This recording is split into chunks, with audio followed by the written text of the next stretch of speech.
네, 여러분 안녕하세요. 네, 이렇게 또 인사드리게 되었습니다. 이번 주 우리 수모임에서 함께 나누게 될 로마서 6장 12절부터 23절까지 말씀을 함께 나눠보도록 하겠습니다. 네, 우리 로마서 말씀으로 큐티 묵상을 하고 있는데요. 여러분 어떠신가요? 좀 어려우면서도 또 은혜가 되죠.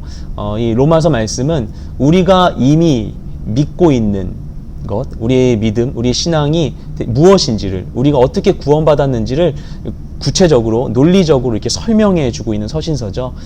그러다 보니까 이게 이런 논리적인 전개에 대한 부분들, 설명들 때문에 좀 난해하게 여겨지는 부분도 있지만 자세히 살펴보면 우리가 아무렇지 않게 누리고 있는 이 은혜가 얼마나 귀하고 대단한 것인지를 발견할 수 있는 그런 은혜의 서신입니다. 6장 말씀 우리가 함께 살펴보면서 이 말씀을 통해 주시는 은혜를 우리가 함께 누리도록 하겠습니다. 오늘 본문, 우리 함께 보는 본문은 6장 12절부터 23절이죠. 그래서 6장 끝까지 나오는 이 6장 후반부의 말씀인데요. 앞서 6장 전반부 1절부터 11절까지는 어떤 내용이었었는지 우리가 봐야지 오늘 말씀 보는 데 더 이해가 더 잘 되겠죠. 이 앞부분 6장 1절부터 11절까지 내용 가운데 바울은 어떤 얘기를 했냐면은 우리가 죄에 대해서 죽고 그리고 그리스도와 연합함으로 인하여서 우리가 성화의 삶, 거룩한 삶을 살 수 있다라는 이야기를 했어요. 그렇게 해서 우리가 이제 죄의 삶이 아니라 성화의 삶을 누릴 수 있다는 것, 이제 우리는 죄가 아니라 성화, 이제 거룩한 길로 나아가는 삶을 살 수 있다는 사실을 이야기했습니다. 그런 다음에 이 후반부, 우리 방금 읽은 말씀을 통해서 그런 삶을 우리가 살아야 된다라는 것을 더 적극적으로 이제 주장하고 있습니다. 예전에 저희 아들이 어렸을 때, 되게 어릴 때예요. 말도 잘 못할 때 이 딸랑이 장난감을 들고서 막 애가 놀고 있을 때가 있었어요. 애가 막 이렇게 막 놀고 있는데 너무 귀엽잖아요. 그래가지고 귀여워가지고 가까이 가가지고 까꿍 하고 있는데 얘가 이렇게 놀다가 갑자기 갖고 있는 장난감을 탁 냅다 집어던진 거예요. 제가 바로 앞에 있는데.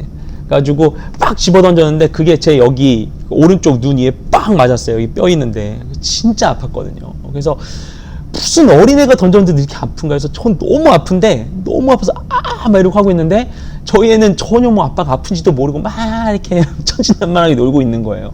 예, 그래서 애가 뭐 모르고 한 걸 텐데 막 애한테 뭐라고 할 수도 없고 굉장히 억울했던 기억이 납니다. 아들한테 한번 얘기 좀 해야겠네요. 어쨌든 아이가 그렇게 해서 막 알지 못하고 실수로 집어던지니까 그 아이가 갖고 있는 장난감도 흉기가 되는 거예요. 그래서 얼마 동안은 그 아이가 그렇게 어릴 때 애가 뭘 들고 있으면 옆에서 자꾸 막 겁이 났어요. 특히 막 이런 포크 같은 거 들 때 제 옆에서 포크 들고 뭘 먹으려고 하면은 혹시나 이걸 나한테 던지거나 날 찌르면 어떡하지 하는 생각 때문에 막 겁이 나는 거죠. 똑같은 물건일지라도 그것을 누가 들고 있느냐에 따라서 이게 전혀 다른 용도로 사용될 수 있습니다. 아주 우리에게 유용한 도구가 될 수도 있고 위험한 흉기가 될 수도 있는 것이죠. 오늘 본문에서는 우리가 죄에서 떠나서 의로운 삶을 살아야 된다는 것을 설명하고 있는데 특별히 이 죄의 문제를 어떻게 설명하냐면은 주권의 관점으로 설명하고 있습니다. 어떻게 설명하는지 우리 함께 말씀 보도록 하겠습니다. 우리 12절 13절 말씀을 함께 읽겠습니다. 시작. 그러므로 여러분의 죽을 몸에서 죄가 왕노릇하지 못하게 해 몸의 정욕에 순종하지 말고 또한 여러분의 지체를 불의의 무기로 죄에게 내주지 말고 오직 죽은 자 가운데서 다시 사신 자처럼 여러분 자신을 하나님께 드리며 여러분의 지체를 의의 무기로 하나님께 드리십시오. 아멘. 죄를 짓는 문제를 설명하고 있는데 기본 전제가 있습니다. 우리 안에 두 주인이 활동하고 있다는 거예요. 하나는 죄고 다른 하나는 하나님인 것입니다. 물론 이 두 대상, 이 죄와 하나님은 그 동격이 아니죠. 도저히 사실 같은 선상에서 비교할 수 있는 건 아니에요. 그렇죠? 도저히 비교 불가인 이런 대상이지만 어쨌든 이 죄와 하나님이 우리 몸 안에서는, 우리 안에서는 두 주인으로 존재하고 있다는 것이죠. 근데 이 두 주인 중에 누가 내 몸을 사용하느냐에 따라서 전혀 다른 결과가 주어진다는 것입니다. 내 몸을 누가 다스리냐에 따라서 죄가 주인이 되느냐, 하나님이 주인이 되느냐.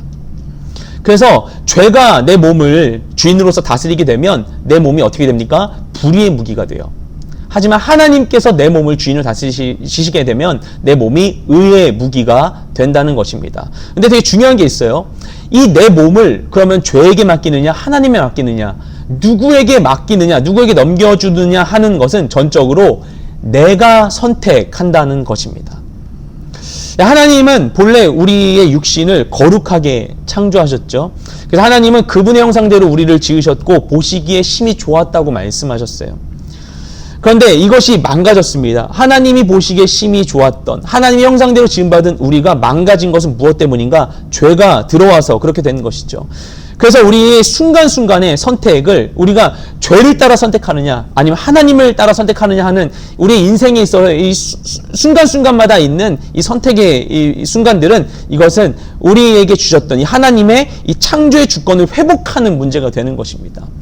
그 상황 가운데 원래 하나님의 지음받은 대로 하나님이 보시기에 좋았던 대로 선택할 것이냐 아니면 이 하나님 형상을 깨트려버렸던 죄의 유혹대로 선택할 것인가, 이 갈등이 우리 안에 계속 대립하고 있는 것이죠. 그럼 참 어렵지 않습니까? 두 주인을 섬긴다는 건 참 어려운 거잖아요.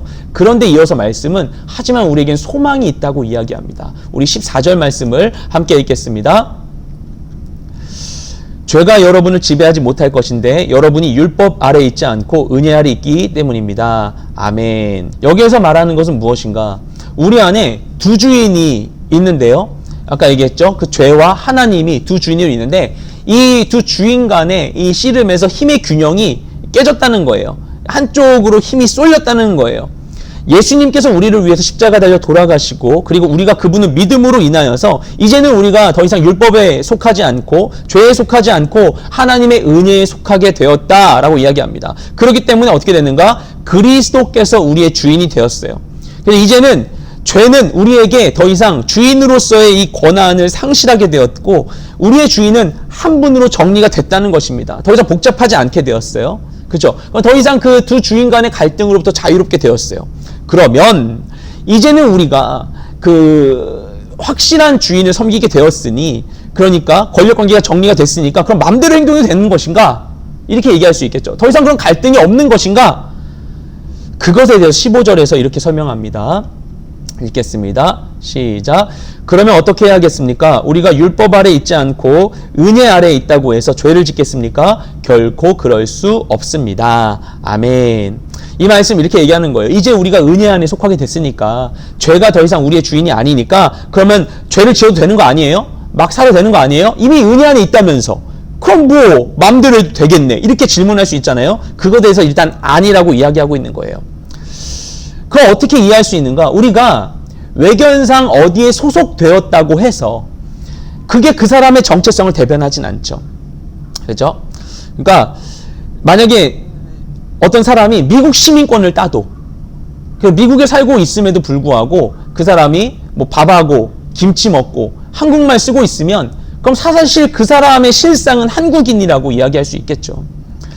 막 설문조사 하는데 종교란에 기독교라고 쓰고 나서 주일마다 절에 간다면 그러면 그 사람이 주장하는 신앙의 진정성을 우리가 의심해 볼 필요가 있겠죠. 그 사람이 진짜 어떤 정체성을 가지고 있는가 하는 것은 그 말에 달려있는 게 아니라 이름표에 달려있는 게 아니라 그 사람의 선택과 행동으로 드러나게 되어 있는 것입니다. 그래서 한 유명한 프랑스의 사회학자는 하비투스라는 개념을 사용했죠. 그러니까 우리가 행동하는 그 습관이 어떤 행동을 하느냐, 어떤 습관을 가지고 있는가가 그 사람의 사회적인 계급을 반영한다는 주장을 한 바 있습니다. 그러니까 우리가 어떻게 행동하느냐가 그 사람의 진짜 정체성을 주장하고 있는 거라는 거예요. 그래서 앞서 우리의 몸의 권한을 두 주인 중에 누구에게 넘기느냐, 이것을 결정하는 건 나 자신이라고 했어요. 그러니까 그런 선택과 행동이 나의 정체성을 드러낸다는 것입니다. 말로만 주여 주여 하는 것이 아니라 정말 주님의 뜻에 따라 순종하며 살아갈 때에 비로소 우리가 주님의 자녀가 맞다는 것입니다.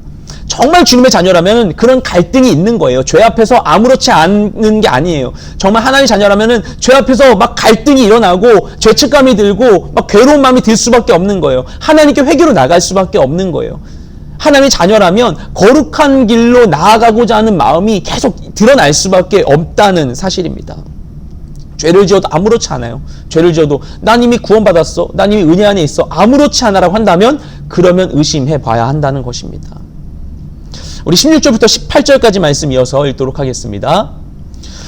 여러분이 자신을 종으로 들여 누구에게든지 순종하면 여러분은 여러분이 순종하는 그 사람의 종이 되는 줄 알지 못합니까? 여러분은 죄의 종이 돼 죽음에 이르거나 아니면 순종의 종이 돼 의에 이릅니다. 그러나 하나님께 감사드립시다. 여러분이 전에는 죄의 종이었으나 이제는 여러분이 전에 받은 교훈의 본을 마음으로 순종함으로 죄에서 해방돼 의의 종이 됐습니다. 아멘. 여기에서 이야기하고 있습니다. 우리가 누구의 종인가를 결정하는 것은, 그러니까 우리가 누구에게 순종하는가 라는 것이라는 것입니다. 내가 누구에게 순종하는가에 따라서 누구의 종인지가 판가름 난다고 이야기하는 거예요. 우리가 실제로 그렇죠. 가정이든 회사든 어떤 조직에 있든지 간에 그 조직의 그 그룹에서 이 실제 권력의 중심이 어디에 있는가 하는 것은 사람들이 누구의 말에 더 따르냐에 따라서 우리가 판가름할 수 있는 것이죠. 이전에는 우리는 죄의 종이었어요. 그래서 죄의 그 요구에 따라 행동했어요. 그러니까 죄를 짓고 막 산 거죠. 죄 지어도 아무렇지 않게 생각하며 살았던 것이죠. 하지만 이제는 의의 종이 되었다는 것입니다. 근데 어떻게 의의 종이 되었는가?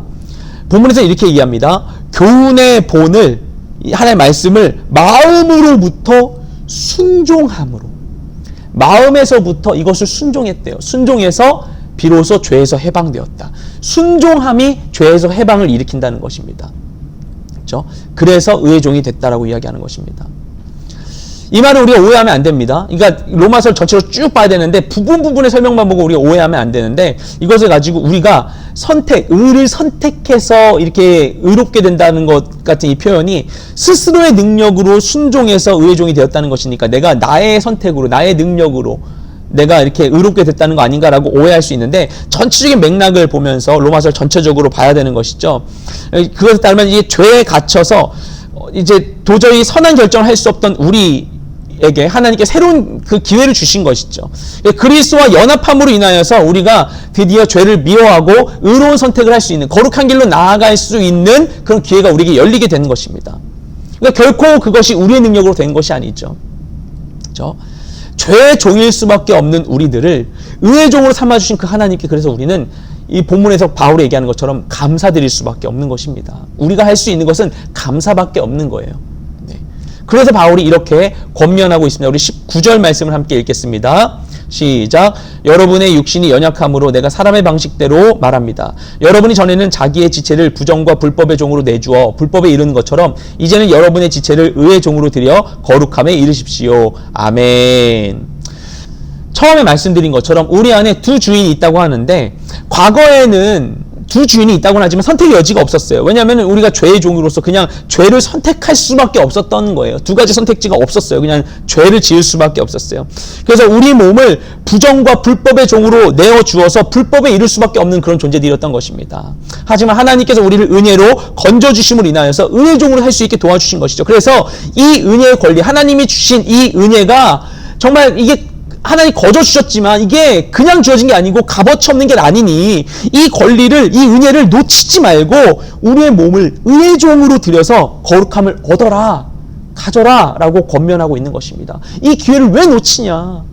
거룩함에 이를 수 있는 자유는 원래 없었다, 너희에게. 너희는 그럴 수 없고 그냥 죄를 지을 수밖에 없었는데 하나님 그런 자유를 열어주셨는데 이 자유를 악한 데 쓰지 말고 정말 거룩한 열매를 맺는 데 사용해야만 한다. 그 주권을, 권리를 사용해라 라고 말하고 있는 것입니다. 그러니까 우리가 의로운 일을 하는 것, 선한 일로 나아가는 것은 매우 합리적인 결정이다라고 얘기하는 것이죠. 우리 마지막 20절부터 23절까지 말씀을 함께 읽도록 하겠습니다. 시작. 여러분이 죄의 종이었을 때는 의에 대해 자유스러웠습니다. 그러나 여러분은 그때 무슨 열매를 거두었습니까? 이제 여러분은 그런 일들을 부끄러워합니다. 이는 그것들의 마지막이 죽음이기 때문입니다. 그러나 이제 여러분은 죄에서 해방되고 하나님의 종이 돼 거룩함에 이르는 열매를 맺고 있습니다. 그 마지막은 영생입니다. 죄의 대가는 죽음이요 하나님의 은사는 그리스도 예수 우리 주 안에 있는 영생입니다. 아멘. 우리가 하나님 모를 때는, 하나님 모르고 그냥 죄의 종으로 살 때에는 의에 대해서 무지했으니까, 모르니까 의에 대해서 자유로웠어요. 그렇죠? 그러니까 뭔지 모르니까 그냥 마음대로 행하는 거죠. 뭐가 잘하는 건지 뭐가 잘못했는지 모르니까 그냥 마음대로 행동하는 거예요. 그러니까 내 마음대로 행동하니까 그게 자유라고 생각했을지 몰라요. 근데 바울이 얘기하는 거예요. 그랬는데 너네가 그렇게 살았는데 그렇게 마음대로 사니까 좋았니? 라고 물어보는 것입니다. 마음대로 너네 마음대로 의에 대해서 자유롭게 살았던 게 정말 너에게 이루었냐? 그게 좋았냐? 라고 물어보는 것입니다. 내가 원하는 대로 내 욕망을 따라 살더니 좋았는가? 우리는 어떻습니까? 우리가 내가 싫어하는 것만을 하면서 살지 않죠. 내가 싫어하는 것만을 행하면서 싫어하는 것만 선택하면서 살아왔습니까? 우리가? 물론 우리가 모든 상황에 원하는 걸 다 얻을 수는 없었죠. 그리고 어떤 이 선택이 제한되는 경우들도 많이 있었을 것입니다. 하지만 대개 우리는 내가 원하는 것을 바라면서 그것을 얻기 위해서 살아왔어요. 그 열심히 공부도 했고 일도 열심히 했고 막 뭔가를 많이 사기도 하고 그렇죠? 많은 것을 막 해보기도 하고 경험하기도 하고 즐기기도 했어요. 그러면 그렇게 살아왔던 우리의 인생 끝에 정말 행복했냐는 것입니다.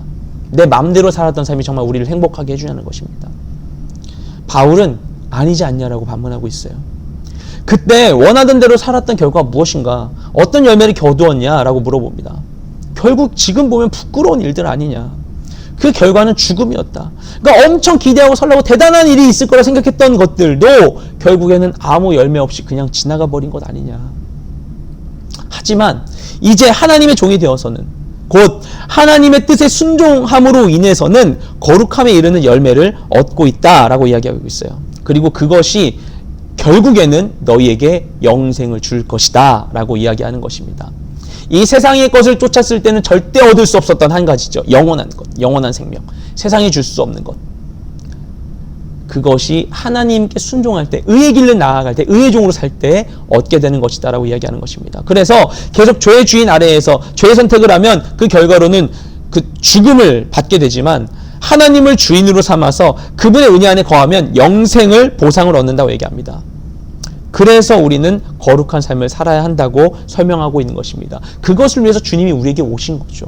영생을 주시려고 주의 그 길을 따라 살아갈 수 있도록 우리에게 오신 거죠.